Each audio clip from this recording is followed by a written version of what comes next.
is on with two of the biggest mixed reality headsets, one at the high end and one at the low end of the XR market.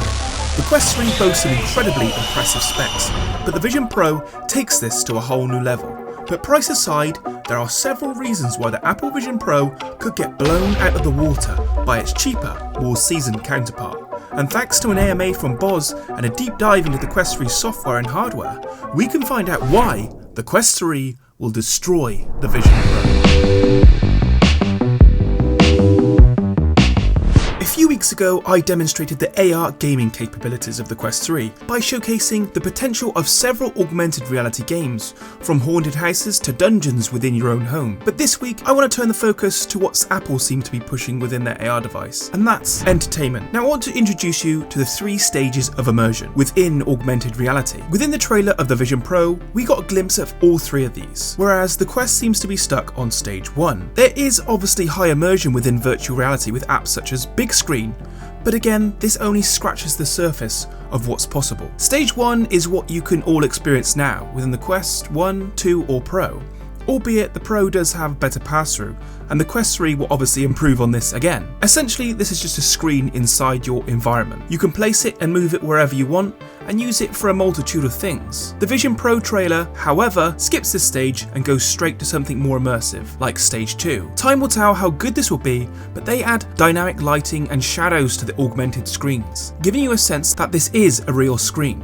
casting the light around the room like a real screen does. One touch I particularly like is the shadow the screen leaves on the objects underneath it. This is almost certainly possible on the Quest today, and it's just a matter of focus. Current integrations like Netflix could easily integrate this level of immersion, as it's relatively simple, especially if you already have your room mapped out within the experimental features. With upcoming updates when the Quest 3 launches, like automatic room mapping, this should make this even easier, with realistic shadows being cast on the walls, floors and objects in your environment. And it's just a matter of time and effort as to what the developers want to pay their attention to. But this isn't what gets me excited about AR entertainment.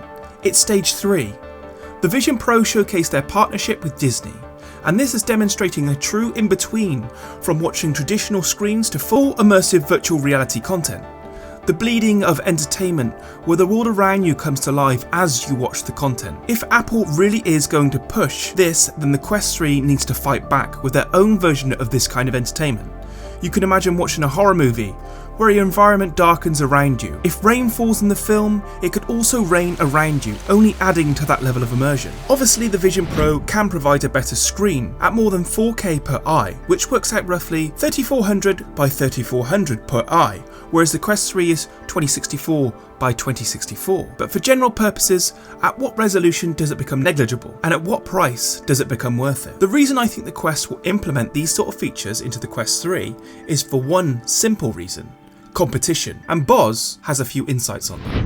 Yeah, Andy Grove, the famous Intel CEO and kind of the godfather of Silicon Valley, always used to say only the paranoid survive. And we try to embody that. You try to approach your work with a lot of humility. So whenever a great competitor comes out, whether it be the Pico, whether it be Apple Vision Pro, certainly, you're trying to look and see, well, what do they do differently and why? What did we miss? Or did we get it wrong? Or did they figure something out?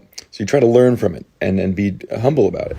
So I think it's clear, Meta are very much aware of the direction Apple is going. I can imagine it's only going to be a matter of time before they start refining their entertainment systems, especially with services like Game Pass on the way.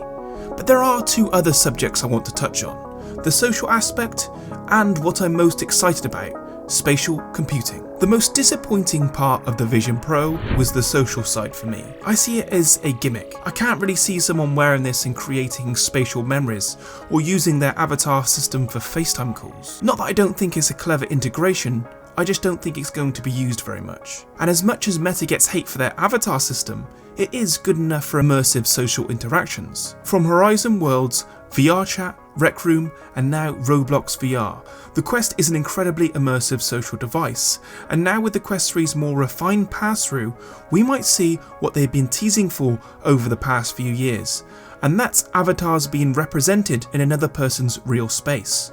With their messenger integrations, you could see how they could utilize this to its maximum potential. The only missing feature would be face and eye tracking, which unfortunately is limited to the Quest Pro. But on to spatial computing, the holy grail of VR. You might immediately think the Vision Pro will come out on top here, as it's incredibly powerful for a VR device, or any device for that matter. It will be utilising the new M2 chip, which will no doubt put the Snapdragon XR2 Gen 2 chip to shame. But the game isn't over here. To start, the Quest will come with Wi-Fi 6, which means low latency PC streaming. But again, this is just scratching the surface.